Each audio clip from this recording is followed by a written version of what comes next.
Hi, welcome back to our YouTube channel और Coder Sangeet पर आपका स्वागत है। और चलिए कंटिन्यू करते हैं, हम लोग आगे बढ़ते हैं अपने हाइबरनेट के कोर्स में। और उस लास्ट वीडियोस तक हमने पूरा अच्छे से एक प्रोजेक्ट बनाया था जहां पर हम हाइबरनेट में सेव करवा रहे थे, है ना। जो हम एक ऑब्जेक्ट दे रहे थे, एंटिटी दे रहे थे, वो रिकॉर्ड जाके डेटाबेस में परसिस्ट हो रहा था, सेव हो रहा था। तो सेव जो हमने करा था वो अच्छे से करा था। अब सेव जो हमने किया है उसका थोड़ा इंटरनली वो कैसे काम कर रहा है उसको जानते हैं। और ये सब टैब्स मैंने आपको सिखाने के लिए खोल रखा है। उससे पहले मैं एक चीज़ डाउनलोड करूँगा जिसका नाम है DBweaver डाउनलोड। आप DBweaver लिख करके डाउनलोड कर लें। ये सीक्वल डेवलपर जो है, ओरेकल का सीक्वल डेवलपर, उससे अच्छा मुझे लगता है। और DBweaver जो है मैं इसी का यूज करूँगा आगे। अब तो आप भी वही यूज कर लें DBweaver और नेक्स्ट करके इंस्टॉल कर लें। कम्युनिटी एडिशन ही इंस्टॉल करें, ठीक है। विंडोज़ इंस्टॉलर जिप यहाँ से नेक्स्ट करके इंस्टॉल कर लें। और जैसे ही करेंगे तो आपको खोल लेना है DBweaver ऐसे लिख करके, और ये DBweaver खुलेगा आपका, ठीक है। और ये रहा हमारा DBweaver खुला हुआ है, एक ऑलरेडी खुला हुआ था, इसको मैं क्लोज कर देता हूँ फ़िलहाल। ये देखिए DBweaver खुल जाएगा। और ऑलरेडी हमने डेटाबेस तो इंस्टॉल कर ही रखा है PostgreSQL।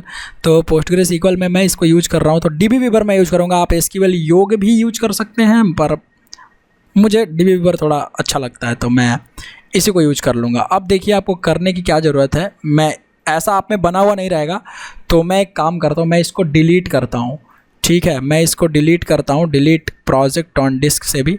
अभी इस तरीके से आपका कुछ खुल कर के आएगा, या बाय डिफ़ॉल्ट जो भी होगा। आपको जाना है फाइल में और न्यू में, और न्यू में जाकर के डेटाबेस प्रोजेक्ट में जाएंगे और नेक्स्ट करेंगे। और यहाँ पर नाम दे देंगे, हमने दिया हाइबरनेट ट्यूटोरियल। मैं नाम दे देता हूँ हाइबरनेट ट्यूटोरियल कोडर एक्स अंकित, ठीक है। यहाँ पर अब यहाँ मैं आता हूँ और देखिए कनेक्शन है, तो राइट क्लिक करके आपको क्रिएट कनेक्शन लिखना है, ठीक। और क्रिएट कनेक्शन पर क्लिक करके आपको PostgreSQL पर जा कर के नेक्स्ट करना है। जब आप PostgreSQL पर जा कर के नेक्स्ट करेंगे तो देखिए यहाँ पर जो आपका डिटेल्स अच्छे से डालना है, यही देखिए ध्यान से, ये कनेक्शन बनाएगा। तो होस्ट हमारा लोकल होस्ट सही है। और डेटाबेस में हम अपने डेटाबेस का नाम डाल देंगे। तो डेटाबेस हमारा नाम जो ऑलरेडी हमने बना रखा है HB डेमो। अब देखिए कैसे दिखाएगा वो। CMD में जाते हैं और हम खोलते हैं ज़रा, एक मिनट, PSQL सर्च करते हैं, जो हमारा सेल है PostgreSQL का। यहाँ आते हैं, लेते हैं एंटर यूज़र नेम Postgres डाला हुआ है, पासवर्ड डाल देते हैं रूट, और ये आ जाएगा। इसको कर रहे हैं लिस्ट, तो आया ना हमारा HB डेमो। तो हम लिखते हैं CHB-डेमो। तो you are now connected to HB demo. अगर हम डिस्प्ले टेबल्स को दिखाने की कोशिश करें तो you did not find any relations यहाँ पर लिख रहा है। और यहाँ पर इस टेबल में, इस हाइबरनेट डेमो में जो प्रोडक्ट नाम का टेबल था वो मैंने डिलीट कर दिया है। ध्यान रखिएगा, मैंने डिलीट कर दिया है। आपका वो टेबल दिखाएगा जब आप हाइबरनेट डेमो में ऑलरेडी रखेंगे, तो ठीक है। तो हाइबरनेट डेमो रख करके पासवर्ड में जो हमने रखना है रूट, और यूज़र नेम हमारा Postgres है, ऑलरेडी सेट है। और मैं इसको फिनिश कर दे रहा हूँ। अब जैसे ही फिनिश करेंगे तो इस पर क्लिक करेंगे, और इस पर क्लिक करने के बाद डेटाबेस पर क्लिक करेंगे। डेटाबेस पर क्लिक करने के बाद HB डेमो पर क्लिक करेंगे, फिर स्कीमा में आ जाएंगे, फिर पब्लिक में आएंगे, फिर टेबल में आएंगे। ध्यान से, अब टेबल में जैसे ही आप इसको रिफ्रेश करेंगे यहाँ से, तो आपका टेबल दिखा देगा, जो टेबल बना हुआ पहले से है, जो प्रोडक्ट हमने ऑलरेडी बनाया था। तो मैंने गलती से डिलीट कर दिया, तो मैं कोई बात नहीं, मैं फिर से बना लेता हूँ। तो देखिए हाइबरनेट में जाते हैं, मैपिंग फाइल में हमने टेबल का नाम क्या दिया, प्रोडक्ट, सब छोटा। तो मैं यहाँ पर राइट क्लिक करके एक क्रिएट न्यू टेबल कर लेता हूँ।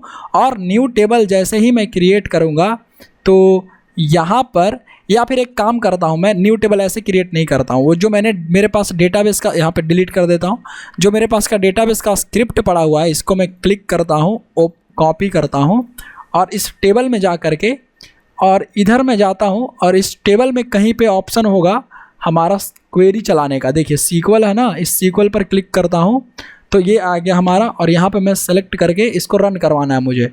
तो मैं यहाँ से जो है, ये हमारा क्या है, लिंक कॉन्फ़िगर है, और ये रिफ्रेश है।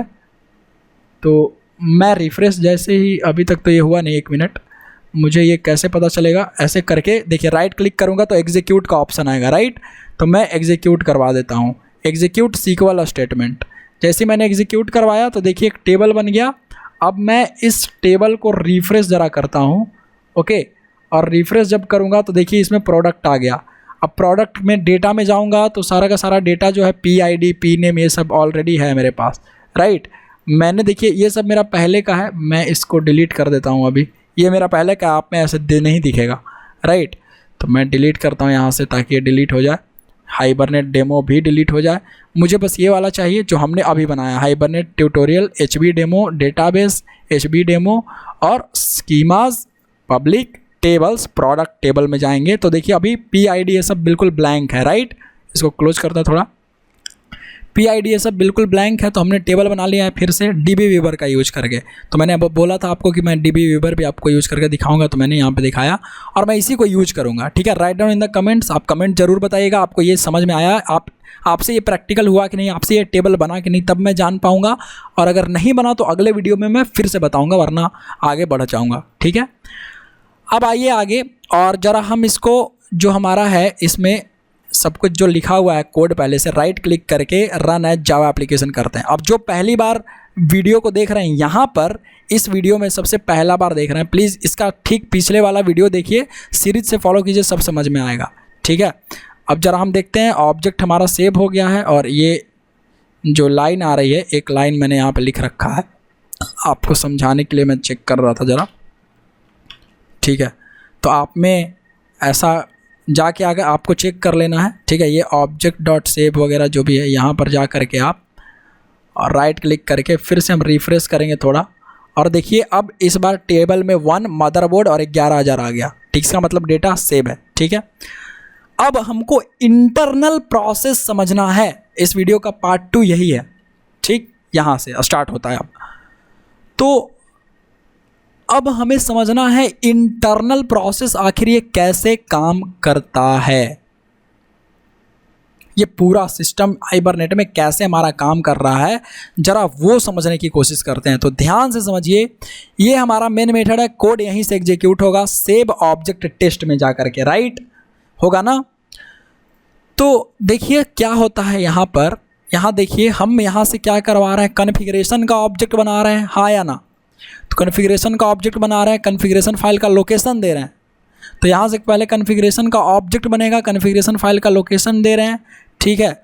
और यहाँ पर जा कर के हमारा डेटा जो है वो सेव हो रहा है, सेशन डॉट सेव, और यहाँ कमिट हो जा रहा है। अब मेरी बात ध्यान से समझिए कि हाइबरनेट सीक्वल, हम लोग पोस्टग्रे सीक्वल यूज कर रहे हैं, और हाइबरनेट इंटरनली JDBC का यूज करता है, JDBC के कोड का प्रयोग करता है परसिस्ट करवाने के लिए कोई भी ऑपरेशन। यस और नो, समझ में आ रहा है ना। परसिस्ट करवाने के लिए किसका प्रयोग करता है, JDBC का। तो भाई जब JDBC का प्रयोग करेगा तो इसका मतलब SQL क्वेरी भी लिखेगा, क्योंकि जब RDBMS सॉफ्टवेयर है हमारा डेटाबेस का, तो क्वेरी तो चाहिए, SQL क्वेरी तो चाहिए ना। तो आखिर कैसे लिख रहा होगा? आप हो गए जिद्दी, बोले कि नहीं हमको दिखाओ कि आखिर कहाँ लिख रहा है। तो मैंने कहा ठीक है भाई मैं दिखाता हूँ, थोड़ा रिलैक्स करो। मैं जाऊँगा hibernate.configuration.xml में, ठीक। यहाँ पर मैं आता हूँ थोड़ा नीचे, और यहाँ मैं लिखता हूँ, देखिए मैं यहाँ पर लिखता हूँ एक प्रॉपर्टी जिसका नाम है प्रॉपर्टी, और जिसका नेम है, ये प्रॉपर्टी मैंने चूज किया, इसको हटा देते हैं। इस प्रॉपर्टी टैग में मैं इसका नेम दूंगा hibernate.show_SQL, कर दूंगा ट्रू। अब ये hibernate.show_SQL क्या करेगा, जो भी क्वेरी जनरेट हुआ है हमारा SQL का, उसको एज अ लॉग मैसेज हमारे कंसोल में प्रिंट करा देगा। क्या करेगा, प्रिंट करा देगा कंसोल में हमारा as a log message, right. देखिए मैं सेव ऑब्जेक्ट में जाता हूँ, राइट क्लिक करके अगेन रन करता हूँ जावा एप्लीकेशन। अब देखिएगा आराम से, ये मुझे एक एरर देगा। पहले तो क्यों एरर देगा वो भी बताता हूँ, एक एक्सेप्शन देगा मुझे, ठीक है। देखिए आ गया ऑलरेडी एग्जिस्ट PID कह रहा प्रोडक्ट आईडी तो हमारा प्राइमरी की है, तो प्राइमरी की हम दोबारा इंसर्ट करने का कोशिश कर रहे हैं ना, तो प्राइमरी की चेंज कर देते हैं। हम यूज करते हैं यहाँ पर टू चेंज करके मदरबोर्ड का नाम चेंज कर देते हैं, लिख देते हैं कीबोर्ड, ठीक है, और सेव करते हैं। फिर से सेव करने के बाद रन एज जावा एप्लीकेशन करते हैं। ध्यान से समझिए इसको, ये मैंने किया जावा एप्लीकेशन रन एज, और चलने देते हैं। क्या यहाँ पर क्वेरी जनरेट होके आ गया? यस और नो? ये ऑब्जेक्ट डॉट सेव हमने लास्ट टाइम ही किया था, तो मैं इसको अगर चलिए रहने देते हैं, ये यहाँ से आ रहा है ऑब्जेक्ट डॉट सेव जो है, यहाँ से आ रहा है system dot out dot println, right. क्या यहाँ पर insert into product P name quantity, इसके जगह ये वैल्यू चली गई ना डायनामिकली। अब यहाँ पर जो है इंटरनली प्रिपेयर्ड स्टेटमेंट का जो है यूज करता है JDBC क्वेरी जनरेट करवाने के लिए। प्रिपेयर्ड स्टेटमेंट नाम का इंटरफेस होता है JDBC जब हम पढ़ रहे होंगे वहाँ पर, तो प्रिपेयर्ड स्टेटमेंट से ही ये क्वेरी जो है वो जनरेट होती है। और इस क्वेश्चन मार्क के जगह क्या होता है कि जो भी वैल्यू आप सेट करते हैं एंटिटी में, तो हमने एंटिटी में कहाँ सेट किया? ये एंटिटी है हमारा, हमने कहाँ सेट किया है? Set PID, set P name, set P price, set QTY। तो हमने जो भी यहाँ पर सेट किया है, हमने जो भी यहाँ पर वैल्यू सेट किया है, वो यहाँ पर आ जाता है गेटर मेथड की वजह से। कौन से मेथड की वजह से? गेटर, ठीक ना, गेटर मेथड की वजह से यहाँ पर पहुँच जाता है। तो सो सीक्वल जो मैंने आपको दिखाया कि किस तरीके से जो है हमारा काम कर रहा होता है, वो मैं बताया आपको, राइट। समझ रहे हैं मेरी बात को आप ध्यान से? तो ये जो सो सीक्वल है, जो भी क्वेरी जनरेट होता है, ये क्वेरी दिखा देता है। और ये क्वेरी कहाँ से जनरेट हो रहा होता है? प्रिपेयर्ड स्टेटमेंट से इंटरनली JDBC के द्वारा।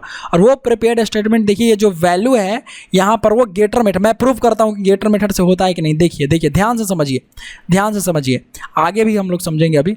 पर सो सीक्वल जो भी क्वेरी जनरेट होता है वो दिखाता है।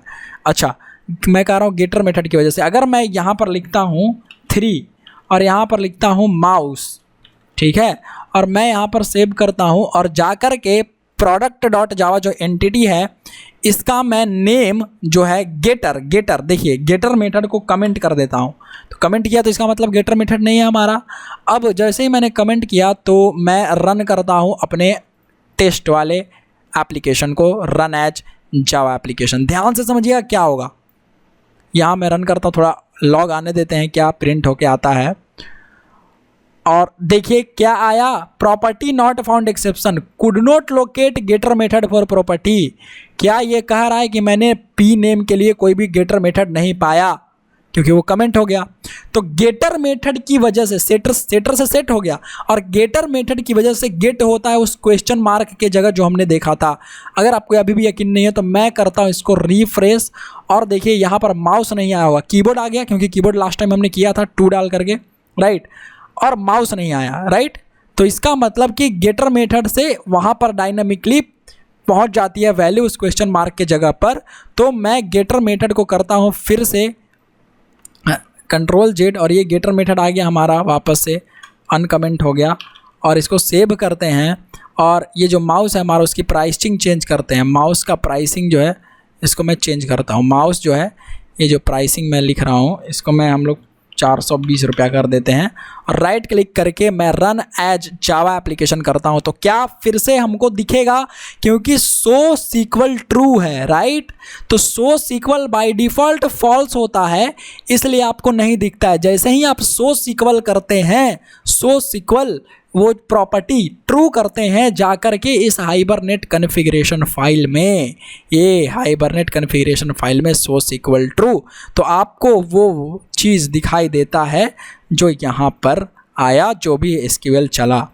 अब मान लीजिए बहुत लंबा एसक्यूएल है, तो इसको एक और प्रॉपर्टी है जो सजा करके दिखाता है, और उस प्रॉपर्टी का नाम है, मैं यूज करता हूँ प्रॉपर्टी जरा, ठीक है, मैं उस प्रॉपर्टी का क्या नाम है, hibernate dot format underscore SQL.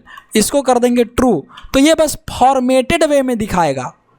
अब अगर मैं इसको चलाऊं फिर से, सेव ऑब्जेक्ट टेस्ट, मैं लिख देता हूँ यहाँ पर मैंने एक लैपटॉप भी ख़रीदा जो कि था मेरा 42,000 रुपये का, और इसको मैं PID चेंज करता हूँ क्योंकि ये है यूनिक कॉन्स्टेंट, राइट।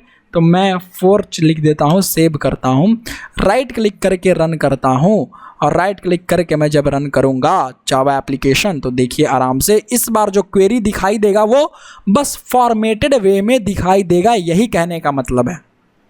देखिए क्या ये थोड़ा सा सज कर आया, एक एक लाइन में अलग अलग फॉर्मेट होकर के, तो यहाँ पर फॉर्मेटेड होकर के दिखाया, राइट। तो ये क्या करता है हमारा प्रॉपर्टी, ये property hibernate.showSQL, this property will make Hibernate to show generated SQL, जो हमारा क्वेरी जनरेट होता है उसको लॉग मैसेज में कंसोल में दिखाता है, right. The word hibernate is optional in property tag, जो भी हम प्रॉपर्टी में हाइबरनेट लगाते हैं वो ऑप्शनल है। पहले यहाँ समझ लेते हैं कि फॉर्मेट SQL जो है फॉर्मेट अंडरस्कोर SQL करते हैं तो फॉर्मेटेड वे में दिखाता है, राइट।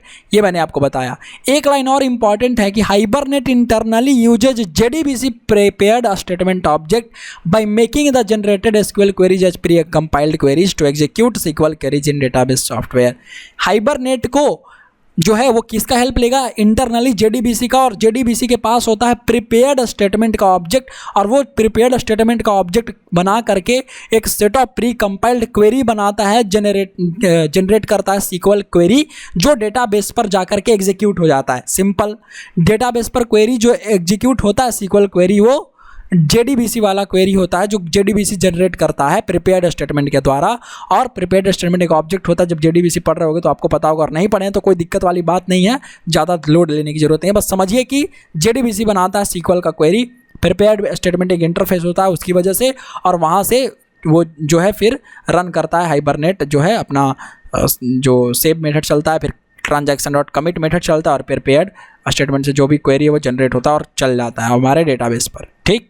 अब ये लिखा हुआ है कि the word hibernate is optional for in property tag. In property tag, हमारा जो प्रॉपर्टी टैग है इस हाइबरनेट कॉन्फ़िगरेशन .xml में, अगर हम यहाँ से देखिए, यहाँ मैं छोटा करता हूँ इसको, ये जो हाइबरनेट लिखा हुआ है ये इसको हटा भी दूँ तो सब सही काम करेगा। ये मैंने मिटाया, ये मैंने मिटाया, ये मैंने मिटाया, तो ये सब फीचर का आप यूज फ़ायदा उठा सकते हैं। और कोई मैं रहने भी देता हूँ, राइट। सेव करते हैं और सेव ऑब्जेक्ट टेस्ट में जाते हैं, और यहाँ पर जो है हम इस बार इसका 187 प्रोडक्ट आईडी कर देते हैं। लैपटॉप की जगह हम करते हैं ग्राफिक्स कार्ड जो हमने परचेज किया, यहाँ लिख देते हैं 3,20,000 का बहुत महंगा ग्राफिक्स कार्ड हो गया, ठीक है। एक सेव किया हमने, राइट क्लिक करके रन जावा एप्लीकेशन। देखिए फिर से चलेगा कोड, कोई दिक्कत नहीं होगा, जबकि हमने यहाँ पर हाइबरनेट हटा दिया है। तो हाइबरनेट वर्ड जो है ऑप्शनल है, चाहे आप रखें या ना रखें। देखिए क्वेरी चला, तो क्वेरी चला तो इसका मतलब सेव हो गया होगा, राइट। जैसे देखिए यहाँ पर DB वीवर खोलते हैं, राइट क्लिक करके रिफ्रेश कर लेते हैं। रिफ्रेश किया, देखिए माउस भी आ गया है, जो पहले का जो है सारा कुछ आ गया है, ग्राफिक्स कार्ड भी आ गया है, यस और नो। तो ग्राफिक्स कार्ड जब यहाँ पे सेव हुआ तो इसका मतलब कि हाइबरनेट जो है ये वर्ड, ये जो हाइबरनेट वर्ड हम लिखते हैं यहाँ पर यहाँ पर जो हाइबरनेट लिख रहे होते हैं हम, ये ऑप्शनल है पूरी तरह से। आप मन है तो यूज कीजिए, नहीं मन है तो यूज मत कीजिए, कोई दिक्कत वाली बात नहीं है। तो ये समझ में आया, प्रिपेयर्ड स्टेटमेंट समझ में आया आपको। वो वहाँ से JDBC जो है क्वेरी जनरेट करवा रहा होता है, और हमारा जो है इस तरीके से, ये दो चीज़ें इंपॉर्टेंट हैं, राइट। तो अब देखिए एक और चीज़ है हमारा कि ये जो हम लोड कर रहे हैं, ये क्या लोड कर रहे हैं, ड्राइवर क्लास JDBC का, तो ये भी ऑप्शनल है। Loading the JDBC driver class is also optional. अगर मैं इसको कमेंट कर देता हूँ Ctrl+Shift/, एक मिनट, एक ही लाइन में करते हैं खाली, Ctrl+Shift/, तो ये कमेंट हो गया। सेव करते हैं फिर से। अगर ये मैंडेटरी रहता तो दिक्कत होता, लेकिन यहाँ पर मैंडेटरी नहीं है। मैं ग्राफिक्स कार्ड की जगह मैं लिखता हूँ कैबिनेट CPU का जो होता है ना, कैबिनेट CPU, और जो भी हमारा कैबिनेट है मैं यहाँ पर इसका प्राइस डाल देता हूँ 6000, और ये जो PID है, मैं लिख देता हूँ 2 3 4 कुछ भी लिख देते हैं। राइट क्लिक करके फिर से रन एज जावा एप्लीकेशन करते हैं। अगर रन करेगा तो इसका मतलब लोड हो जाएगा क्लास, है ना। देखिए जो JDBC का जो ड्राइवर क्लास है, ये ड्राइवर खुद से लोड हो जाता है। देखिए रन किया, सब कुछ क्वेरी चला, और क्वेरी चल रहा होगा तो यहाँ पर हमारा सेव भी हो गया होगा। राइट क्लिक करके रिफ्रेश कर लेते हैं। क्या कैबिनेट 6000 आ गया, आया ना। तो इसका मतलब क्या है कि ये जो जावा 8 जब आया था, जावा 8 है ना, तो जावा 8 के बाद से मतलब JDBC 4 भी लॉन्च हुआ, ठीक। तो JDBC 4 जावा 8 में क्या रूल बना, मतलब क्या एक फीचर निकला कि आप जो है इसको मत लिखिए, ऑटो लोडिंग होती है। ऐसा नहीं कि लोड नहीं होता है, ऑटो लोडिंग होता है। खुद से आपका जो जार फाइल है, जो आपका जो ये सब रेफरेंस जार फाइल है ना यहाँ पर हुआ, इसके अकॉर्डिंग ही हाइबरनेट के जार के अकॉर्डिंग ही हाइबरनेट ऑटोमेटिकली लोड करवा देता है आपके इस JDBC ड्राइवर क्लास को, ठीक है। आपको लोड लेने की वहाँ पर ज़रूरत नहीं पड़ती, समझ गए। नेक्स्ट अगर हम देखते हैं यहाँ पर, तो वही है कि ये है हमारा यूजिंग दिस प्रॉपर्टी। इस प्रॉपर्टी का प्रयोग जो है आप जावा 4 और जावा 8 में जो है ये जो ऑप्शनल हो गया है, ठीक है। यहाँ पे ऑप्शनल वर्ड हमारा छूट गया है, optional. Using this property in from on etch optional, ठीक है। हमारा क्या है, ऑप्शनल है। इस प्रॉपर्टी का यूज करना है। ये automatically, it will automatically loads the required driver. जो भी ड्राइवर रिक्वायर्ड होगा वो लोड कर देगा हाइबरनेट के जार फाइल से इंफॉर्मेशन निकाल के, ठीक। एक नोट है बहुत ज़्यादा, वो पढ़िए कि it is strongly recommended to execute non selected, insert, update या डिलीट परसिस्टेंस ऑपरेशन। देखिए नॉन सेलेक्ट मतलब जहाँ पर सेलेक्ट क्वेरी नहीं चल रहा है उसको बोलते हैं non select persistence operation. Fine, जहाँ पर कोई सेलेक्ट नाम का क्वेरी नहीं चल रहा है तो नहीं चलेगा, तो इंसर्ट का चलेगा, अपडेट का चलेगा, डिलीट का चलेगा, है ना। तो जहाँ पर इंसर्ट, अपडेट, डिलीट चलेगा वहाँ पर आपको ट्रांजैक्शन का हेल्प लेना पड़ता है। ट्रांजैक्शनल स्टेटमेंट को एग्जीक्यूट करवाना पड़ता है, और वो ट्रांजैक्शनल स्टेटमेंट हम और डीप में बात करेंगे ट्रांजैक्शन मैनेजर में, जब हम पढ़ रहे होंगे हाइबरनेट में, तो अभी जरूरी नहीं है, बट यहाँ पढ़ते हैं कि यही ट्रांजैक्शन मैनेजमेंट जो है, ट्रांजैक्शनल स्टेटमेंट जो है, हमें ये एबिलिटी प्रोवाइड करवाता है हाइबरनेट से कि हम अपने जो क्वेरी लिखे हैं उसको रोल बैक कर दें डेटाबेस में जो चेंज हुआ है, या हम उसको कमिट कर दें। कमिट मतलब कि डू इट फाइनली, पूरा सबको पूरा कर ही दो, और रोल बैक का मतलब जो क्वेरी चला है वो वापस आ जाएगा।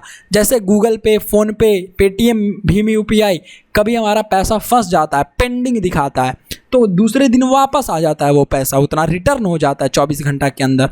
तो वो जो पैसा रिटर्न होता है, क्या यहाँ से जो क्वेरी चला कुछ दिक्कत आ गया होगा डेटाबेस के क्वेरी सक्सेसफुली चलने में, तो जब क्वेरी सक्सेसफुली चलने में डेटाबेस में प्रॉब्लम आया तो वापस से वो रोल बैक करना पड़ता है। तो वो जो क्वेरी रोल बैक होगा हमारा, वो ट्रांजैक्शनल स्टेटमेंट के वजह से ही रोल बैक होता है।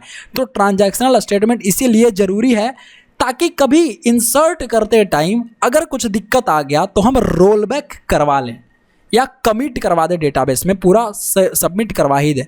जैसे कोई आदमी फ़्लाइट टिकट बुक कर रहा है, उसको इमरजेंसी है, कल को जाना है, कल का फ़्लाइट टिकट बुक कर रहा है। अब वो कल का जो फ़्लाइट टिकट बुक करेगा, अगर गलती से पैसा कट गया और बुक नहीं हुआ सक्सेसफुल, तो उसका पैसा वेस्ट हो जाएगा? नहीं, वो पैसा वापस उसके अकाउंट में आएगा ना, तो वो रोल बैक करेगा। तो उसी को बोलते हैं रोल बैक, मतलब पीछे आ जाओ, जो क्वेरी चला है वो पीछे रोल बैक हो जाओ, ठीक है। तो वो ट्रांजैक्शनल स्टेटमेंट की वजह से चलता है। इसीलिए क्वेरी जब भी SQL का जनरेट होता है तो TX ट्रांजैक्शन में एक मेथड होता है कमिट। तो जब तक वो कमिट मेथड कॉल नहीं होगा तब तक क्वेरी नहीं चलता है। जब तक भी क्वेरी है जो हमारा वो नहीं चलेगा, कब तक? जब तक ट्रांजैक्शन का कमिट मेथड नहीं चलेगा। देखिए यहाँ पर हमने कमिट मेथड कॉल किया है, प्रोडक्ट, ये हमारा save object test dot Java जो है, यहाँ आते हैं, यहाँ पर देखिए तो ट्रांजैक्शन डॉट कमिट मेथड है ना, ये अगर हम इसको कमेंट कर दे रहे हैं, ठीक, लीजिए हमने कर दिया कमेंट। अब ट्रांजैक्शन डॉट कमिट को हमने इसको ये कर दिया, कमिट कर दिया। तो देखिए मेरा बात ध्यान समझिए, ये भी हम कमिट करते हैं, ये भी कमिट करते हैं, इसको सेव करते हैं, ज़रा ध्यान से समझिए, इसको कमिट करते हैं। मैं एक काम करता हूँ, यहाँ से जो कैबिनेट है यहाँ पर अब कुछ और लिखता हूँ। लेट्स से कि मैंने ख़रीदा रैम। अब रैम ख़रीदा, रैम मेमोरी मैं 5000 का ख़रीदा, 16 GB रैम मान लेते हैं, और इसका कोड है 120। प्रोडक्ट आईडी राइट क्लिक करके मैं रन करता हूँ। अगर क्वेरी जनरेट होगा, अगर क्वेरी चलेगा तो देखिए शो दिखाएगा, शो एसक्यूएल ट्रू है, शो एसक्यूएल और फॉर्मेटेड वे में दिखाएगा। अगर क्वेरी चलेगा तो दिखाएगा, और क्वेरी चलेगा तो कमिट होगा, और कमिट होगा तो क्या हो जाएगा, यहाँ से डेटाबेस में जो है हमारा प्रोडक्ट अपडेट भी हो जाएगा, राइट। लेकिन ज़रा देखते हैं कि रैम हमारा आता है या क्वेरी चलता है कि नहीं। रन एज जावा एप्लीकेशन, यहाँ आते थोड़ा नीचे करते हैं, देखिए क्या क्वेरी चला, कहीं भी आपको क्वेरी दिखाई दे रहा है, कहीं भी क्वेरी दिखाई दे रहा है आपको, कहीं क्वेरी नहीं दिखाई दे रहा। तो इसका मतलब कि अभी अगर मैं रिफ़्रेश करूं तो डेटाबेस में सेव नहीं हुआ। क्वेरी नहीं चला तो सेव कैसे होगा, है ना। देखिए रिफ़्रेश कर लीजिए। तो ट्रांजैक्शनल स्टेटमेंट का काम यही होता है कि या तो डेटाबेस में कमिट करवा दे, डेटाबेस में वो चेंज परसिस्ट करवा दे, या फिर रोल बैक करवाए। ये सब काम हो रहा होता है हमारा ट्रांजैक्शन का, ठीक। और भी काम होता है वो बाद में डिस्कस कर लेंगे, बट ये अभी इम्पॉर्टेंट है। तो यहाँ से जब तक ये ट्रांजैक्शन जो है हमारा, ये वाला लाइन कमिट नहीं होगा, जैसे ही कमिट हुआ और कमिट हुआ तो चला। और अब देखिए राइट, मैं फिर से सेव करता हूँ, और सेव करने के बाद यहाँ से मैं फिर से रन कर दिया इसको, यहाँ पर क्लिक करके तो रन किया। अब देखिए क्या इस बार क्वेरी चल गया क्वेरी। और जब क्वेरी चला होगा तो यहाँ पर रिफ़्रेश करने पर क्या रैम आ गया रैम। तो समझ गए, इसीलिए ट्रांजैक्शन जो है वो ज़रूरी होता है, क्योंकि आप रोल बैक या क्वेरी चेक जो भी है वो कर सकते हैं। तो ये है भाई, ठीक। ऑटो लोडिंग तो मैंने आपको बताया कैसे ड्राइवर क्लास ऑटो लोड हो रहा होता है, ये ऑप्शनल है। ये प्रॉपर्टी पूरा लिखना फर्स्ट वाला, ठीक है। ये सब ऑप्शनल नहीं है, क्योंकि यूआरएल डेटाबेस ऑप्शनल हो जाएगा तो आप क्या करोगे, कैसे डेटाबेस बताओगे उसको, ठीक। अब हमने ये देखा कि कैसे नॉन सेलेक्ट ऑपरेशन पर ट्रांजैक्शन चलाना ज़रूरी होता है, उसका प्रूफ भी मैंने आपको करवा दिया, है ना। और डीबी वीवर में मैंने आपको दिखा दिया उतना कुछ खोल करके। अब ज़रा और आगे समझते हैं कि भाई ट्रांजैक्शन जो कमिट हो गया हमारा, राइट। अब इसमें जो तो आप बोलेंगे कि सेव मेथड क्या करता है ना। आप बोलेंगे कि भाई ये सेव मेथड क्या करता है। तो ये सेव मेथड, ये जो एंटिटी है उसको बस होल्ड करके रखता है तब तक के लिए एक लेवल 1 कैशे में, जब तक कि आपका ट्रांजैक्शन डॉट कमिट कॉल ना हो जाए। जैसे ही transaction dot commit method call हुआ, वैसे ही वो जो लेवल 1 कैशे में पड़ा हुआ है, सेशन के पास एक कैशे होता है लेवल 1 का, सेशन ऑब्जेक्ट के पास, ये सेशन के पास वही में पड़ा हुआ होता है डेटा। तो इसी ऑब्जेक्ट से एंटिटी का डेटा जो है जा कर के उस क्वेरी के साथ रिप्लेस हो जाता है, जो भी उस डायनामिकली जगह पे, और चल जाता है। तो सेशन बस होल्ड करके रखता है। सेव मेथड बोलता है हाइबरनेट मेथड को, हाइबरनेट फ्रेमवर्क को, कि अरे हाइबरनेट फ्रेमवर्क, मैं एक एंटिटी दे रहा हूं जिसको डेटाबेस में सेव करवाने का परसिस्टेंसी इंस्ट्रक्शन मैं तुमको भेज रहा हूं। मैं कह रहा हूं कि अरे हाइबरनेट फ्रेमवर्क, ये सेव मेथड कहता है, अरे हाइबरनेट फ्रेमवर्क, मैं सेव करवाना चाहता हूं डेटाबेस में एक एंटिटी जिसका नाम है प्रोडक्ट, और इसका ये रहा पूरा डिटेल जो सेट किया हुआ है, ठीक है। गेटर मेथड भी पड़ा हुआ है, तो जब सेव करवा लो तुम। तो हाइबरनेट अभी भी कहता है कि ठीक है दो, मैं रख लेता हूँ, लेकिन अभी मैं सेव नहीं करवाऊंगा। तो अपने पास रखता है सेशन के उस लेवल 1 कैशे में, कौन, हाइबरनेट इस प्रोडक्ट एंटिटी को। और जब प्रोडक्ट एंटिटी को रखता है, और जैसे ही कॉल होता है tx.commit मेथड, वैसे ही क्वेरी जनरेट होती है, और क्वेरी में जाकर के डेटा सेव हो जाता है, और जाकर के डेटा रिकॉर्ड जो है डेटाबेस में रिफ्लेक्ट कर जाता है। सिंपल, इतना आसान है। तो हाइबरनेट, ये जो सेव मेथड है सेशन का हाइबरनेट में, ये बस उसको रखता है, ठीक है, अपने पास थोड़ी देर के लिए होल्ड करके उस लेवल 1 कैशे में, ताकि जैसे ही transaction dot commit method call हो तो मैं उसको एंटिटी को सेव करवा दूं। यस और no? Okay, then next move. अब हम लोग नेक्स्ट मूव करते हैं इसके और इंटरनल्स पे, ठीक।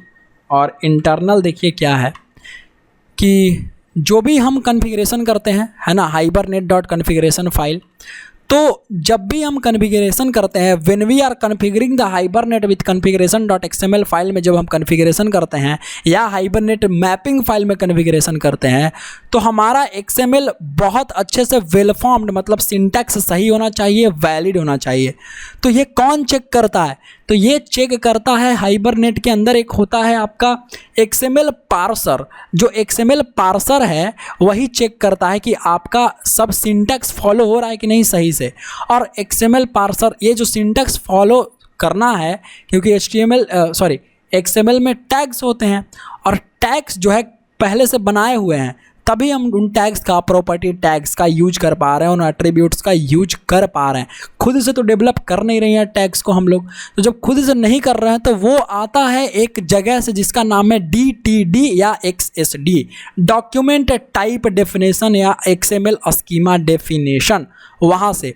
तो वो XML स्कीमा डेफिनेशन को हम इंपोर्ट करवाते हैं या उस डॉक्यूमेंट टाइप DTD को इंपोर्ट करवाते हैं, और यही DTD हमको अलाउ करता है, DTD रूल्स अलाउ करता है कि हाँ सेशन फैक्ट्री टैग यूज करो, हाइबरनेट का कॉन्फ़िगरेशन टैग यूज करो, ये प्रॉपर्टी टैग यूज करो, इसके अंदर एट्रीब्यूट है। अगर मैं यहाँ पर अंकित लिख देता हूँ ऐसे करके, ठीक है, तो ये टैग देखिए एरर देगा। अब जब मैं रन करूँगा इसको, अब मैं यहाँ पे चेंज कर देता हूँ, इसको मैं 1249 कर देता हूँ, यहाँ पे मैं कर देता हूँ, मैंने लिया एक T-शर्ट, ठीक है, और इसको सेव करता हूँ राइट क्लिक करके, तो देखिए ये आएगा एरर। तो ये कौन चेक करता है? पार्सर्स चेक करते हैं। पहले तो DTDC में, DTDC बोल रहा हूँ, पहले तो DTD जो डॉक्यूमेंट टाइप डेफिनेशन है वही अलाउ नहीं करेगा। देखिए अनमार्शल एक्सेप्शन है ना, configuration unable to perform unmarshalling line number 1, यहाँ पे देखिए बोल रहा है कुछ एरर है भाई, जाके देखो अपना उस कॉन्फ़िगरेशन में, इज एक्सपेक्टेड। तो ये जो DTD है इसमें ये टैग ही नहीं है। ये DTD समझिए तो पहले से किसी ने लिख रखा है हाइबरनेट वालों ने हमारे लिए, और जब ये जिस टैग को उस DTD में डालेंगे, जो रूल लिखेंगे वही इंपोर्ट होगा। रूल क्यों ज़रूरी है? अरे आप डेवलपर हैं, हम प्रोग्रामर हैं, आप भी प्रोग्रामर हैं, कभी भी आप कोड कर सकते हैं, और इस प्रॉपर्टी की जगह आप अंकित नेम इक्वल टू सेव दे देंगे यहाँ से करके show_SQL। तो क्या ऐसे काम करना चाहिए? क्योंकि आप ऐसे करेंगे, हम ऐसे करेंगे, तो मैं अगर आपके कोड को देखूंगा एज इन कंपनी में, अगर 10 लोग काम कर रहे हैं तो वो एक दूसरे के कोड को देखेंगे तो क्या समझ में आएगा? और क्या हाइबरनेट के पास इतना टाइम है? क्या हाइबरनेट स्लो नहीं होगा फिर कि एक एक चीज़ को वो पकड़े, अंकित सही है कि नहीं ऐसा चेक करे, राइट? तो इसीलिए हाइबरनेट में ऑलरेडी हमारा DTD दिया हुआ है, हाइबरनेट ने दे रखा है, उस DTD को इंपोर्ट कर देते हैं यहाँ से, और ये लाइन वही लिखा हुआ है कि वो DTD रूल बनाता है हमारे लिए। क्या रूल तय करता है कि XML में टैग्स जो लिखे हैं वो टैग्स सही है कि नहीं, जो एट्रीब्यूट यूज किए हैं वो सही है कि नहीं, इस टैग के अंदर कौन सा टैग नेस्टेड हो रहा है वो सही है कि नहीं, सब कौन चेक करता है? यही मतलब वो तो वैसे तो पार्सर चेक कर रहा था कि सब सही है कि नहीं, आपका वो वेल फॉर्म्ड है कि नहीं, वैलिड है कि नहीं, बट DTD की वजह से वो रूल आ रहा होता है। ठीक, अब DTD जो है वो रूल बनाता है और जो चेक करता है वो पार्सर्स होते हैं। ठीक है, XML में पार्सर्स होते हैं।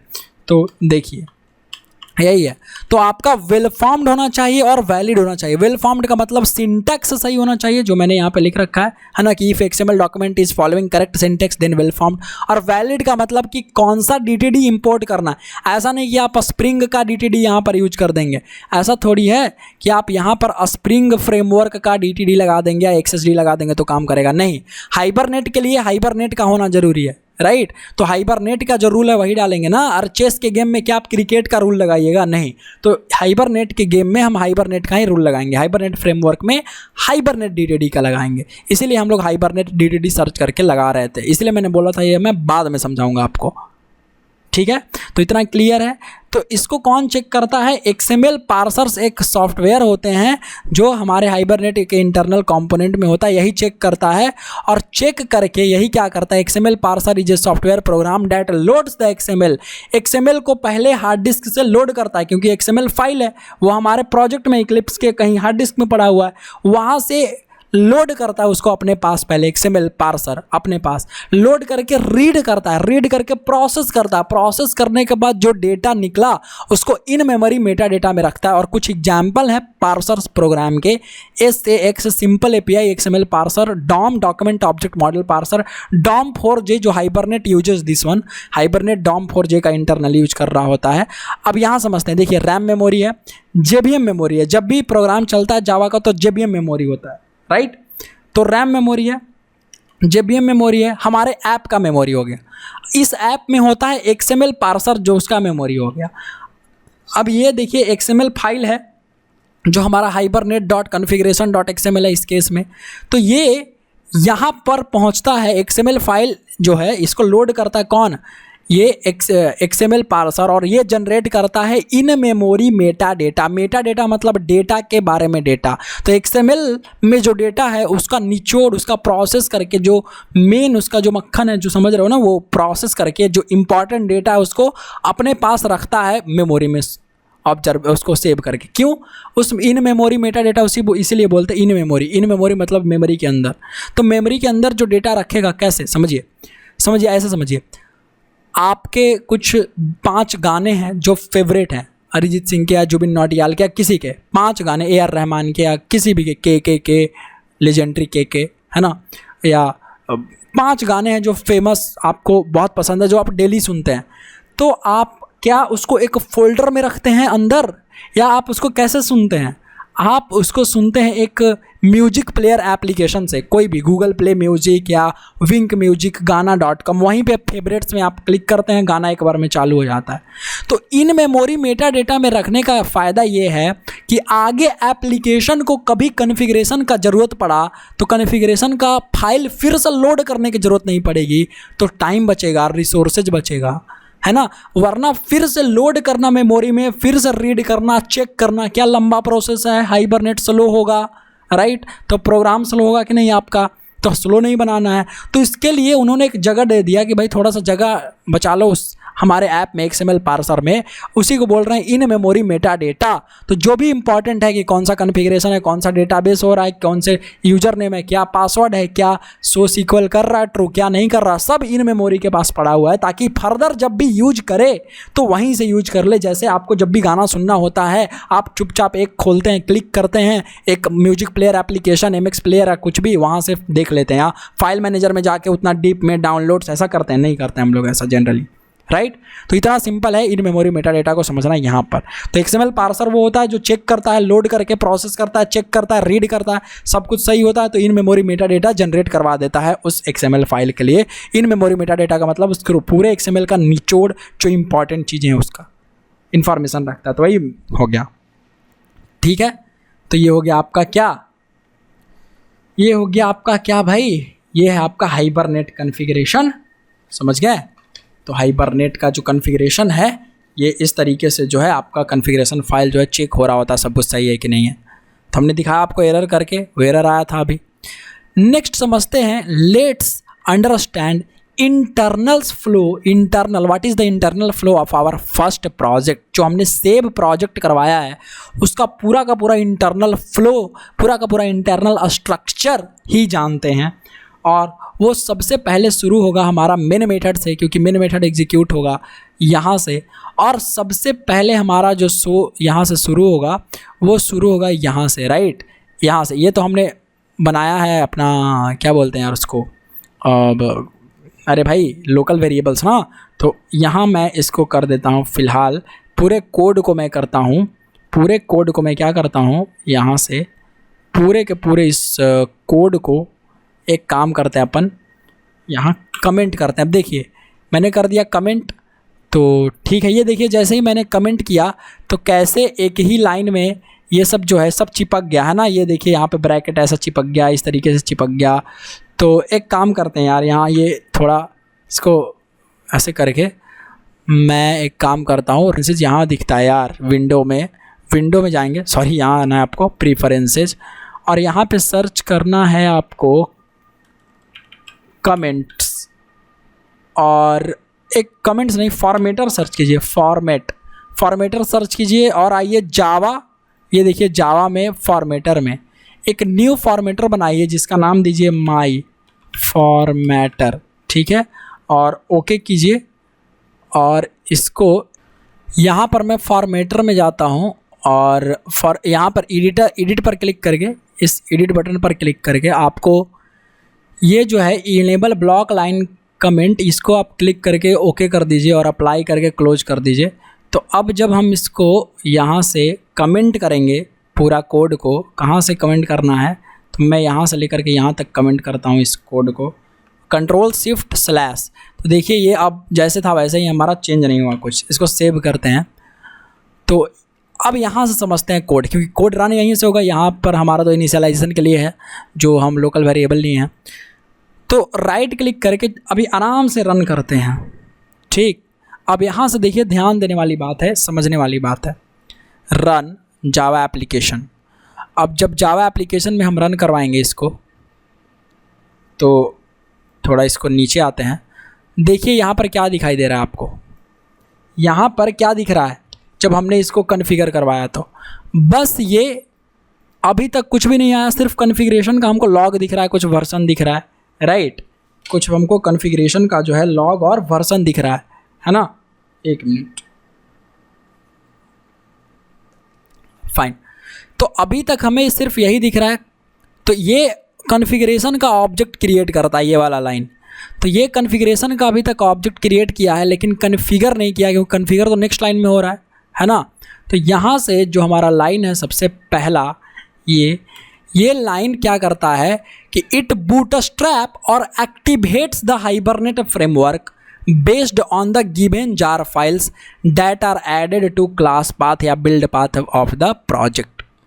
जो भी हम जार फाइल ऐड करते हैं उसको लेकर के क्या करता है, एक्टिवेट करवाता है हाइबरनेट फ्रेमवर्क को, ये वाली लाइन कॉन्फ़िगरेशन वाली लाइन, ठीक, समझ गए। अब नेक्स्ट लाइन जो है कॉन्फ़िगर, और ये जो लोकेशन देते हैं हम, यहाँ पर हमको लोकेशन डालना पड़ता है अपने हाइबरनेट कॉन्फ़िगरेशन फाइल का। अब यहाँ पर लोड करता है, it loads the given configuration file. ये क्या करता है, लोड करता है, ठीक है। रन करते हैं, यहाँ देखिए एक एक चीज़ समझेंगे। इसको अनकमेंट करते हैं, और इसको अनकमेंट करने के लिए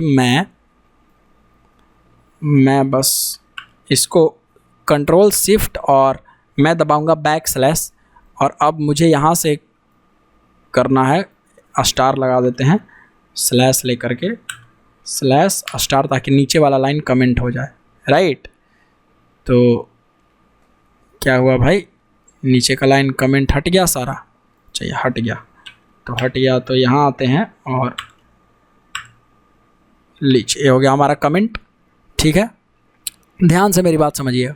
अब मैंने किया कॉन्फ़िगर और रन करते हैं। अब देखिए कॉन्फ़िगर क्या करेगा, तो ये कॉन्फ़िगर करवाएगा, लोड करेगा, यही मेथड लोड करेगा सबसे पहले किसको, इस कॉन्फ़िगरेशन फाइल को, ठीक है। कैसे, देखिए मैं प्रिंट कराता हूँ साउट, मैं लिखता हूँ cfg.get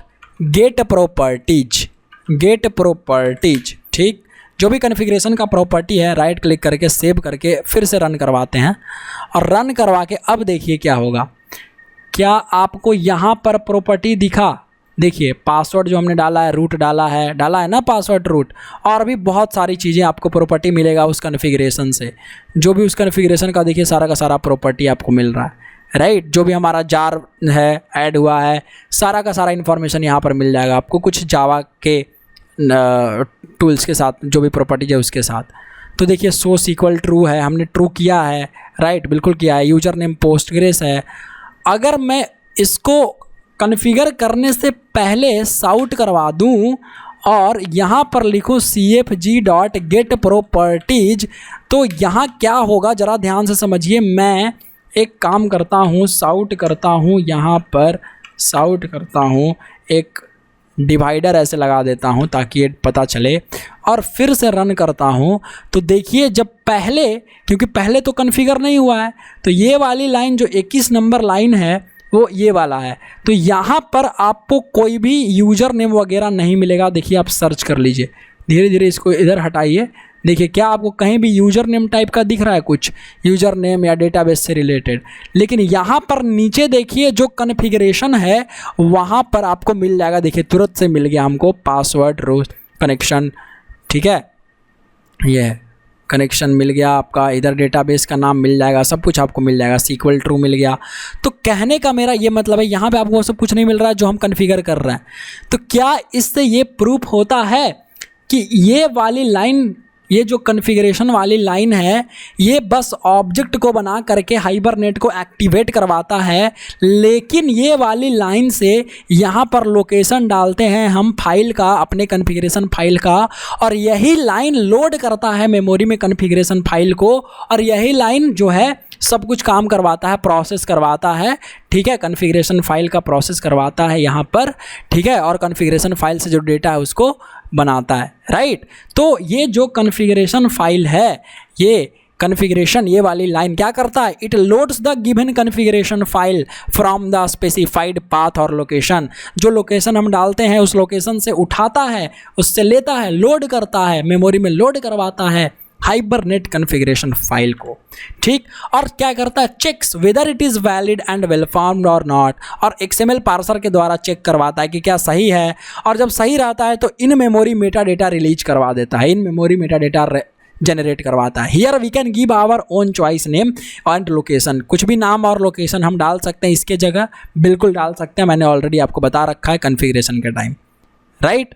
तो यहाँ देखिए अब यहाँ पर क्या है कि अगर मैं इस लाइन को कमेंट कर देता हूँ, अच्छा उससे पहले मैं एक चीज़ और आपको बताना चाहूँगा, क्या ये लाइन हाइबरनेट मैपिंग फाइल को भी लोड करता है। देखिए अगर मैपिंग फाइल को लोड करेगा तो मैं कुछ इसमें एरर लगा देता हूँ, अंकित ये टैग तो अलाउड नहीं करेगा XML पार्सर, जो इसका DTDC है, ये DTD यार, बार बार DTDC बोल दे रहा हूँ, सॉरी यार, DTD document type definition, document type definition allow तो नहीं कर रहा है। देखिए एरर आ गया, तो हमारे प्रोग्राम को भी कायदे से एरर देना चाहिए, लेकिन जब हम रन करेंगे तो देखिए रन हो जाएगा, कोई एरर, कोई एक्सेप्शन नहीं मिलेगा। क्या आपको कोई एरर मिला, ये तो लॉग है, एरर नहीं है, क्या वही चीज़ आया जो पहले आ रहा था।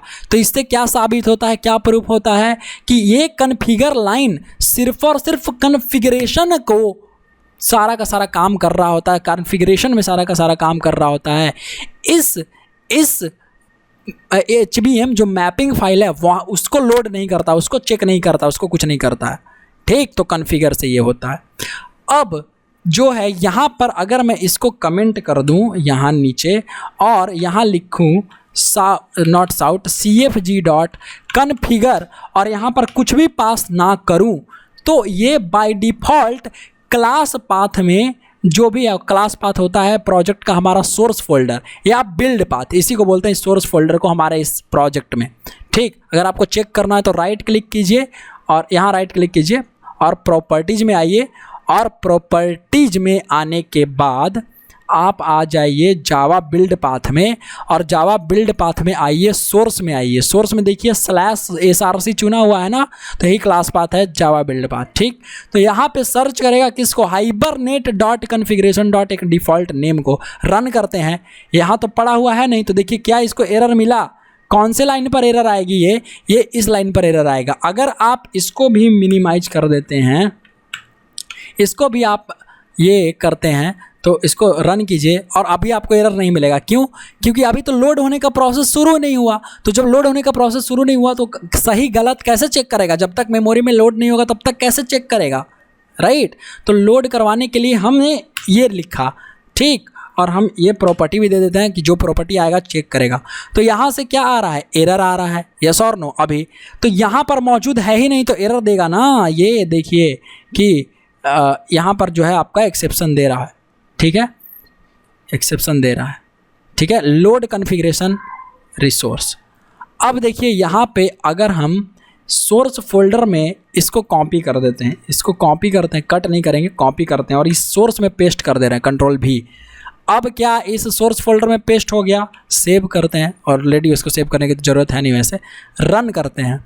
जैसे ही रन करेंगे वो प्रॉपर्टीज सारा दिखाने लगेगा जो कॉन्फ़िगरेशन हुआ है। देखिए क्या दिखा रहा है आप सही से, यहाँ देखिए क्या पासवर्ड में हमने रूट है, मेरे पास डेटाबेस का पासवर्ड बिल्कुल है। क्या हम ये सब यूज कर रहे हैं, एसक्यूएल ट्रू यूज कर रहे हैं बिल्कुल।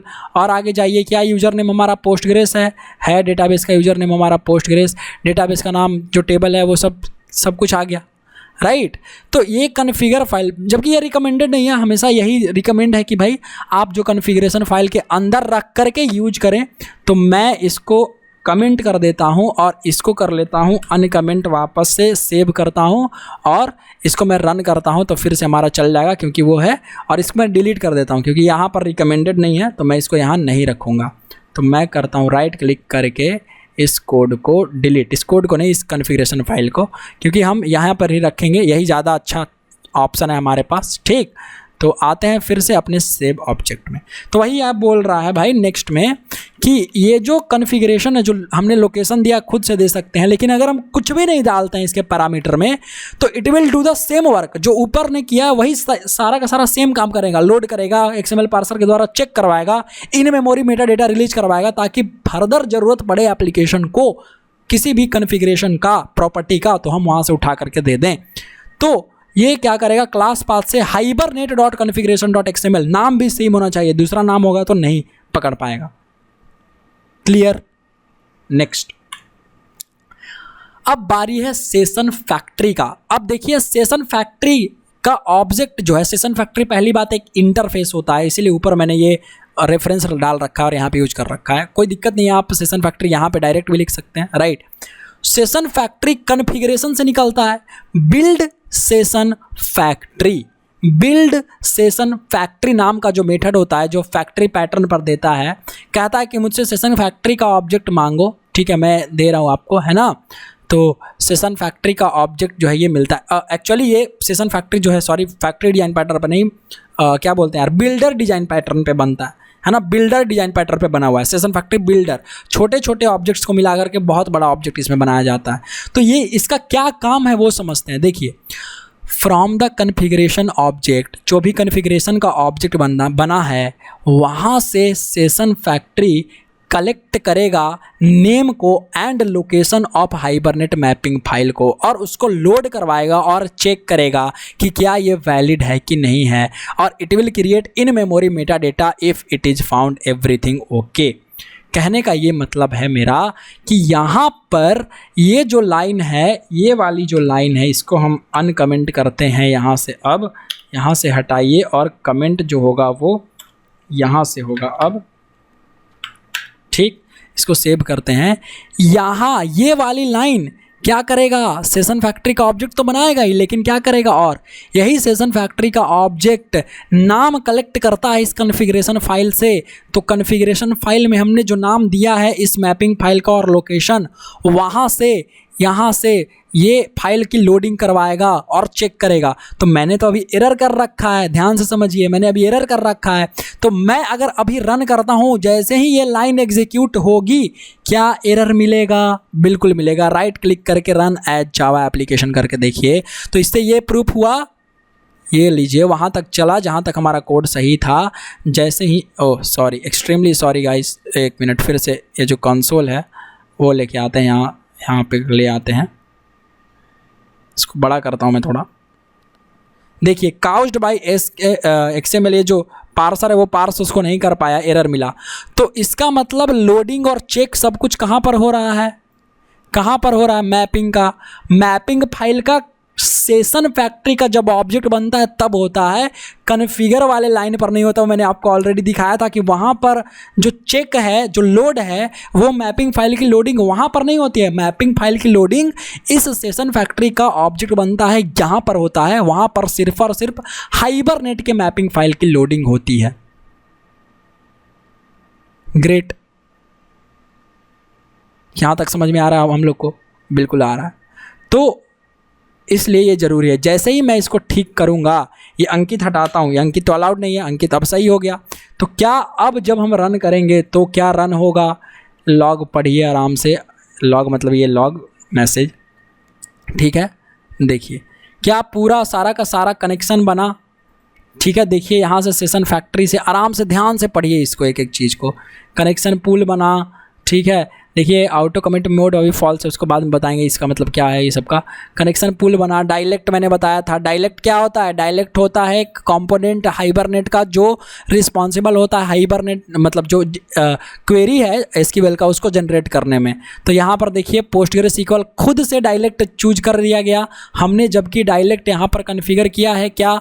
नहीं, कहीं पर भी हमने हाइबरनेट कन्फिगरेशन फाइल में डायलेक्ट को कन्फिगर नहीं किया है, बट स्टिल यहाँ पर आ रहा है। मैं इसको मिनिमाइज करता हूँ, थोड़ा देखने में अच्छा लगेगा सब कोड को। ठीक, तो यहाँ पर हमने कहीं पर भी डायलेक्ट को नहीं लिया है, तो यहाँ पर भी देखिए बट डायलेक्ट ये स्टिल उठा रहा है, राइट? डायलेक्ट उठा रहा है खुद से। यहाँ पर है ट्रांजैक्शन उठा रहा है, ये बाद में देख लेंगे, अभी यहाँ समझते हैं। तो इसका मतलब कि इस लाइन पर किसकी चेकिंग होती है? इस लाइन पर जो सेशन फैक्ट्री का ऑब्जेक्ट बनता है और रिटर्न होता है, यहाँ पर क्या चेक हो रहा होता है? यहाँ पर ये चेक हो रहा होता है कि कहाँ पर जो मैपिंग फाइल है वो है, और उसको लोड करके इन मेमोरी मेटा डेटा उसका तैयार किया जाता है। समझ में आया? समझ में आया? ठीक, अब एक काम तो समझ गए इसका कि लोड करवाएगा मैपिंग फाइल को, चेक करके देखेगा सब कुछ सही है, और सब कुछ सही रहेगा तो मेमोरी में मेटा डेटा रिलीज कर देगा, जनरेट करवाएगा। नेक्स्ट जो है, based on information collected from configuration file, mapping files multiple services like data source, dialects, transaction manager, generators, related objects gets created.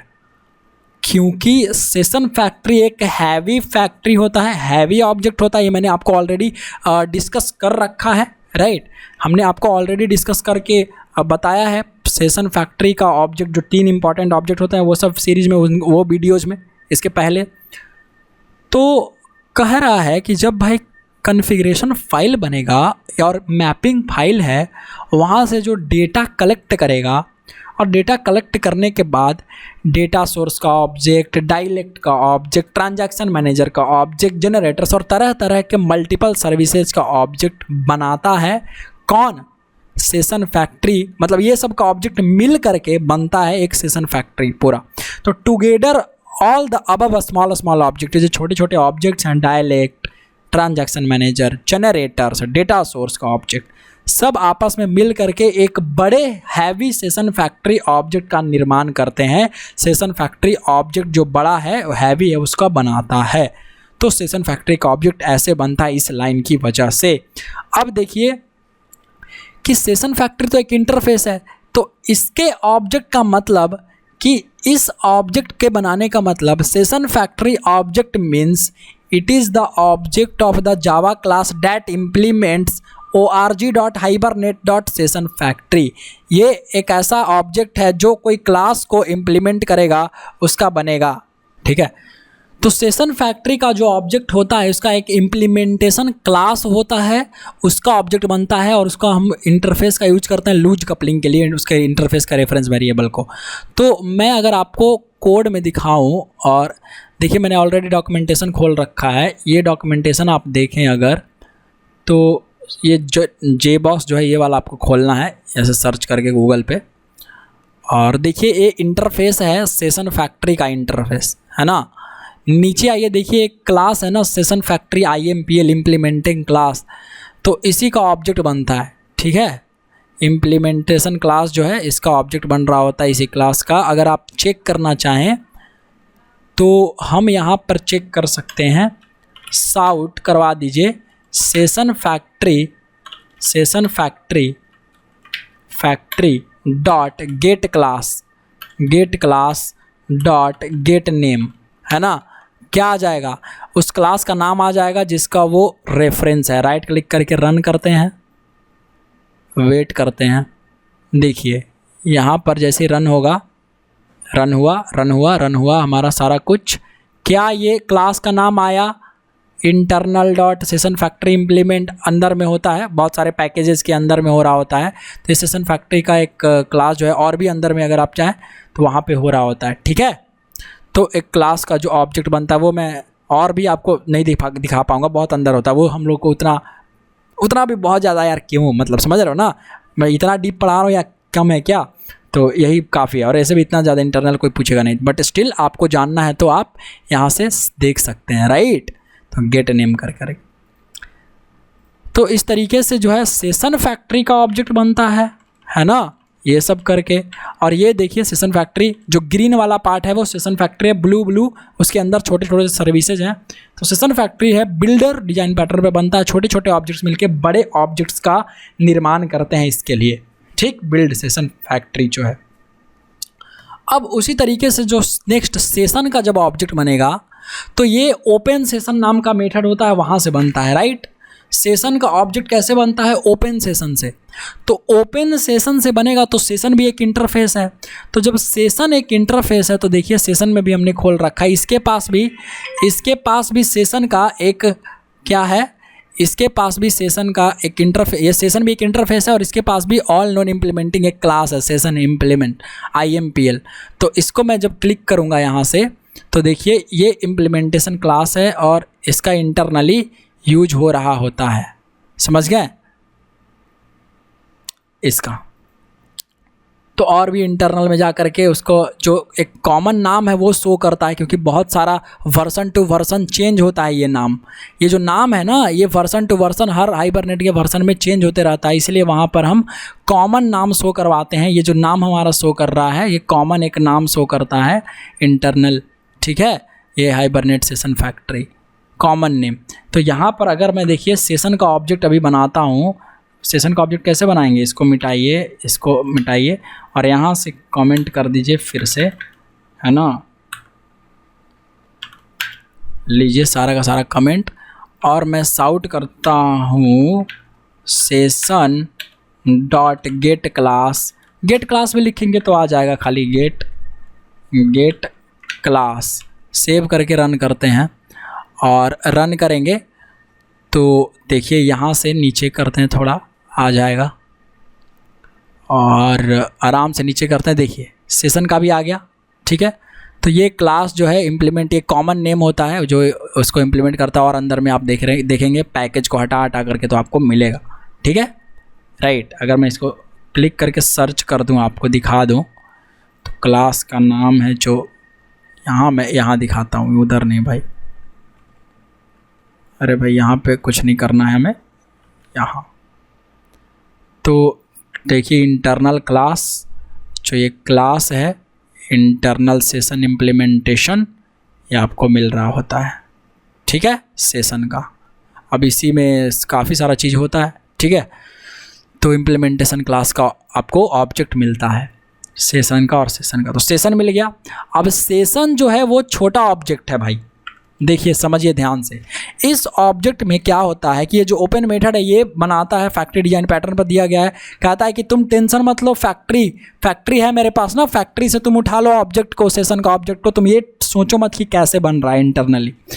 तो it collects connection object through data source. अब यही क्या करता है, data source JDBC connection pool होता है, data source होता है। ज़्यादा नहीं समझ में आ रहा तो बस समझिए, सुनिए मेरी बातों को। इट कलेक्ट करता है डेटा सोर्स से ऑब्जेक्ट को, सेशन फैक्ट्री का जहाँ पर कनेक्शन का पूलिंग होता है वहाँ से कनेक्शन ऑब्जेक्ट को उठाता है।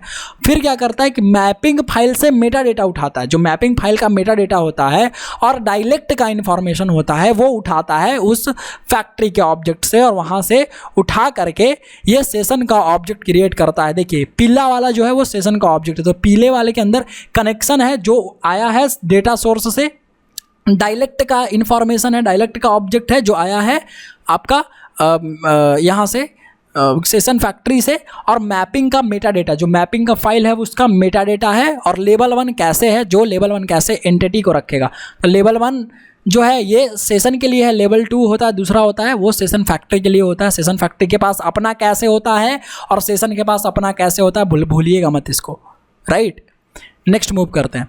तो सेशन के ऑब्जेक्ट का मतलब क्या होता है, इस इंटरफेस को जो क्लास इंप्लीमेंट कर रहा है उसका ऑब्जेक्ट। तो मैंने आपको दिखाया कि अंदर में इंटरनली IMPL नाम का जो क्लास होता है उसका काम हो रहा होता है।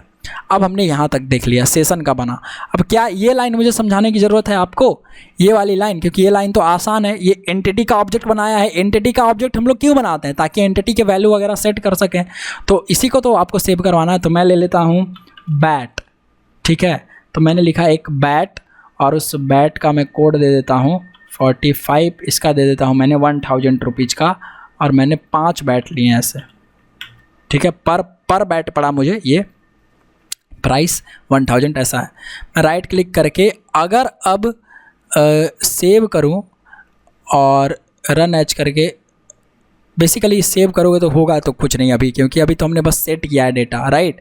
तो हमने अभी डेटा सेट किया है और इंसर्ट क्या बोल रहा है, अच्छा यहाँ सॉरी, एक्सट्रीमली सॉरी, यहाँ पे हमारा जो है नीचे में सब कुछ कमेंटेड है और हमने यहाँ पर कमेंट नहीं डाला। रन करिए फिर से प्रोजेक्ट को, प्रोजेक्ट रन हुआ, आराम से आते हैं। ये सब जो लाइन आ रहा है ऊपर की वजह से जो गेट प्रॉपर्टीज है हमने ऑन कर रखा है, साउट करवा रखा है, तो यहाँ तक वही सब चीज़ आएगा। तो यहाँ तक तो कुछ शो होगा नहीं। अगर आप साउट करें प्रोडक्ट को, तो प्रोडक्ट का देखिए ऑब्जेक्ट का जो रेफरेंस है वो यहाँ पे आपको मिल रहा होगा, ठीक है। यहाँ पर हमारा सब कुछ मिल रहा है। अभी आएगा नीचे में क्या आया, रेफरेंस उसका, एंटिटी का। अगर हम प्रोडक्ट में जाएं और प्रोडक्ट में जाने के बाद यहाँ से इस प्रोडक्ट में अगर हम टू स्ट्रिंग ओवरराइड कर दें, टू स्ट्रिंग मेथड ओवरराइड जैसे ही करेंगे, राइट क्लिक करके जनरेट में पहले तो जाएंगे source, generate getter setters, getter setter हमारा ऑलरेडी है, सोर्स जनरेट टू स्ट्रिंग, और सारे के सारे स्ट्रिंग को जनरेट कर लेंगे और सेव करते हैं, फिर से रन करते हैं। तो देखिए जो हम डेटा सेट किए हैं वो आ जाएगा, क्योंकि टू स्ट्रिंग मेथड को ये कॉल करता है, मतलब वहाँ से ओवरराइड हो जाता है ना। आइए तो टू स्ट्रिंग मेथड, ये देखिए जो हमने सेट किया है बैट, वो आ गया डेटा ना यहाँ, ठीक है। तो ये कोड तो ज़्यादा समझाने की ज़रूरत नहीं है। नेक्स्ट मूव करते हैं। ये जो ट्राई ब्लॉक के अंदर जो हमारा कोड है, ये transaction session dot begin transaction. ध्यान देने वाली ये बात है कि जो ट्रांजैक्शन हमारा ऑन होता है, किस लिए, ताकि हम non select persistence operation perform करवा पाए डेटाबेस में। तो ट्रांजैक्शन जो बिगिन ट्रांजैक्शन मेथड है, अलग अलग टाइप के ट्रांजैक्शन हमारे पास होते हैं। हाइबरनेट जो है हमारे पास अलग अलग मॉडल देता है ट्रांजैक्शन का, जैसे JTA जावा ट्रांजैक्शनल API, एक होता है JDBC ट्रांजैक्शन, कोरबा ट्रांजैक्शन। तो ऐसा ट्रांजैक्शन हमारे पास होता है, राइट। तो आपको जिस ट्रांजैक्शन का, अभी ट्रांजैक्शन के बारे में अच्छे से पढ़ेंगे, नहीं समझ में आ रहा तो स्टिल यहाँ पर स्थिर से सुनिए आराम से। तो जो ट्रांजैक्शन है वो उसका अलग अलग क्लास होता है, क्योंकि ट्रांजैक्शन एक इंटरफेस है, तो अलग अलग क्लासेस होते हैं हमारे पास ट्रांजैक्शन के। और JDBC ट्रांजैक्शन, तो by default JDBC transaction run हो रहा होता है, कुछ भी नहीं डालते हैं तो कॉन्फ़िगरेशन फाइल में। वरना अगर आपको चेंज करना है, if you want to use JTA transaction chosen, तो आपको जो है ये वाली लाइन ये चालू कर देना है, ठीक है। JTA ये वाला लाइन ऐड कर देना है जा कर के आपको कॉन्फ़िगरेशन फाइल में, और यहाँ पे नाम दे देना है JTA JDBC कुछ भी, राइट। यहाँ पर JTA क्लास का नाम, तो ट्रांजैक्शन का। आप मेरी बात ध्यान समझिए, ये जो लाइन है tx.commit, ये बिगिन ट्रांजैक्शन तो शुरू कर देता है ट्रांजैक्शन को, ठीक है बस। अब ये जो ट्रांजैक्शन जो कमिट है, ये क्या कहता है कि भाई हाइबरनेट फ्रेमवर्क, अरे हाइबरनेट फ्रेमवर्क तुम सेव ऑपरेशन परफॉर्म करवाओ डेटाबेस पर। किस पर? डेटाबेस पर। तो Hibernate will not save the record to the database because SQL query generates when TX method called only. तो डायरेक्ट नहीं सेव करता है, लेकिन हाइबरनेट जैसे ही ट्रांजैक्शन डॉट कमिट मेथड देखता है कि कॉल हुआ है, तो क्या करता है कि हाइबरनेट जो है वो सेव करवा देता है क्वेरी जनरेट करवा करके। और इसका प्रूफ ये है कि यहाँ देखिए, हम आते हैं थोड़ा इसमें, इस कोड में, और एक मिनट यार, एक सेकंड गाइस, इसको मैं पहले मिनिमाइज करता हूँ। मैं अगर देखिए यहाँ पर लिखता हूँ सेव मेथड, पहले चलाता हूँ, साउट करता हूँ, और बिफोर सेव मेथड, ठीक है, ये बिफोर सेव मेथड में लिख दिया हूँ। और ये हो गया आफ्टर सेव मेथड, मैं लिखता हूँ आफ्टर सेव मेथड, ठीक है। Object is save query called, query generated, है ना। यहाँ पर ऑब्जेक्ट इज सेव, क्वेरी पहले जनरेट हुआ, तो मतलब वही समझिएगा। तो इसका मतलब कि अगर क्वेरी यहाँ जनरेट होता है इस आफ्टर सेव मेथड के पहले, तो हम ये समझेंगे कि सेव मेथड हमारा क्वेरी जनरेट कर रहा है। अगर क्वेरी कंसोल में हमारा तब जनरेट होता है जब ये वाली लाइन आएगी उससे ठीक पहले, तो हम समझेंगे कि ट्रांजैक्शन डॉट कमिट मेथड जो है हमारा वो क्वेरी को जनरेट करवाता है और सेव करवाता है। राइट क्लिक करके ज़रा इस पर राइट क्लिक किया, यहीं से रन कर देते हैं। हमने सब कुछ ऊपर में लिख रखा है और फिर से ये मांगेगा एरर, क्योंकि ये हमारा जो है इसको हटाते हैं, सेव करते हैं, गलत था हमारा उसमें। चलिए रन करते हैं और बैट है, हमने बैट दिया है, देखते हैं बैट हमारा सेव होता है कि नहीं। तो क्या क्वेरी चला, कब क्वेरी चला, बिफोर सेव मेथड भी चल गया, आफ्टर सेव मेथड भी चल गया, तो ये भी चला। इसका मतलब इसके बीच तो क्वेरी नहीं चला, बिफोर और आफ्टर के बीच। तो बिफोर और आफ्टर के बीच में क्या है, सेव मेथड। तो सेव मेथड तो क्वेरी नहीं चलाया, राइट ना। तो कहाँ क्वेरी चला, ठीक इसके पहले, ऑब्जेक्ट इज सेव्ड के पहले, object is saved query generated के पहले क्वेरी चला। तो क्या ट्रांजैक्शन डॉट कमिट मेथड ही क्वेरी जनरेट करवा रहा है, यस और नो, यस बिल्कुल।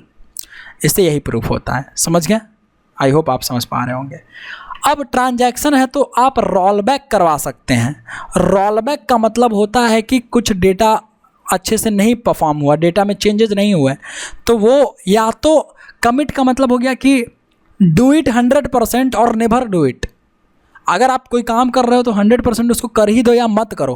तो पैसा ट्रांसफ़र कर रहे हो तो या तो करो ही या तो मत करो, बीच में फंसा के मत रख दो, बीच में पेंडिंग में मत रखो पैसे को 2 दिन तक, ठीक। तो इसीलिए वो गूगल पे, पेटीएम कभी ऐसा फेल्ड हो जाता है या पेंडिंग ट्रांजैक्शन लिखता है यूपीआई में, तो आपको समझना चाहिए कि क्वेरी जो है रोल बैक कर रहा है, ठीक है। रोल बैक करेगा, वो रोल बैक करके वैसा पैसा जो है आपका, जो आपने लाया वो अंदर आपके पास आ जाएगा। और ये इंटरनली जेडीबीसी में कनेक्शन डॉट, ये जो कॉन डॉट रोल बैक नाम का होता है मेथड, वो कॉल हो जाता है। और ट्रांजैक्शन डॉट कमिट में सेट ऑटो कमिट फॉल्स हो जाता है। सेट ऑटो कमिट इसलिए फॉल्स होता है, यहाँ पर मैं लिखा हुआ दिखाऊंगा आपको।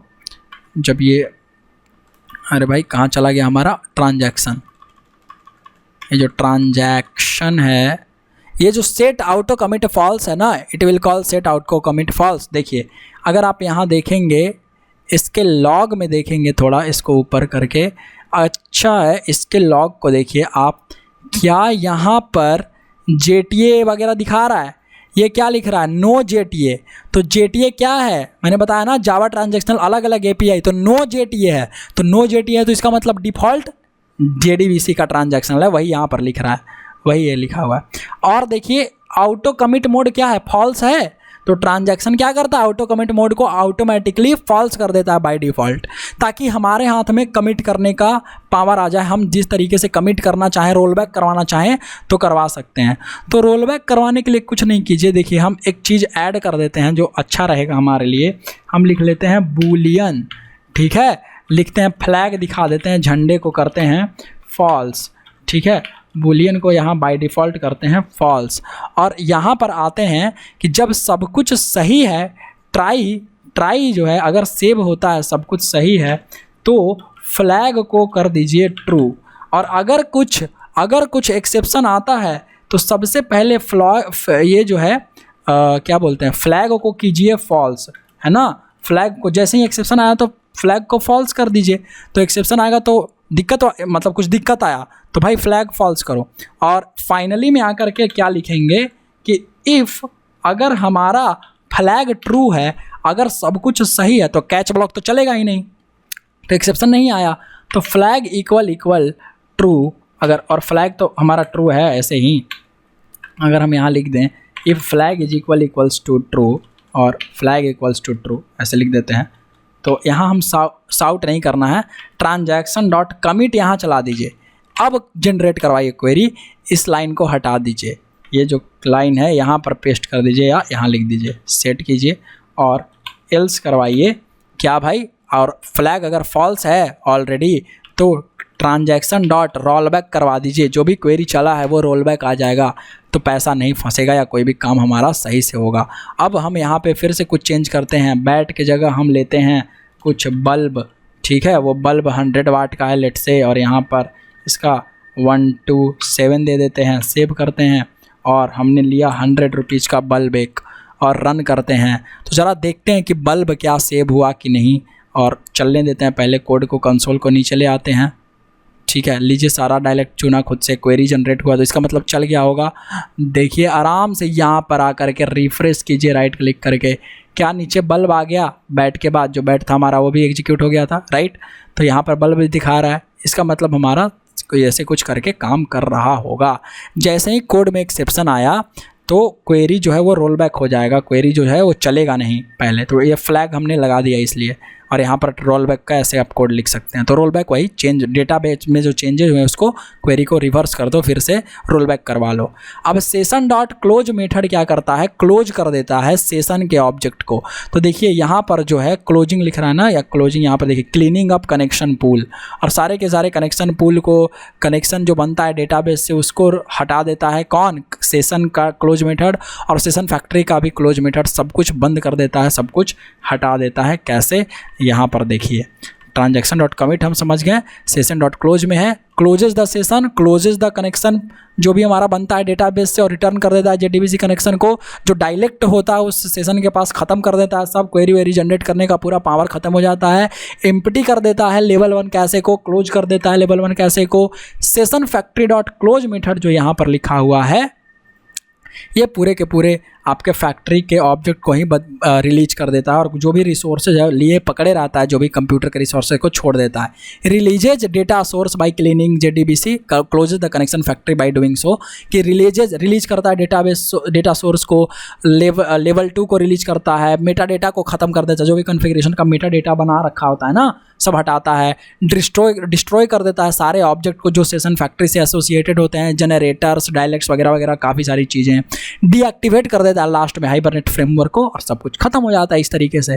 तो इस तरीके से हमारे पूरे के पूरे इस प्रोग्राम का फ्लो काम कर रहा होता है। और ये मैंने एक डॉक्यूमेंटेशन खोला था जो इम्पॉर्टेंट है, ये हटाइए पहले, यहाँ आते हैं।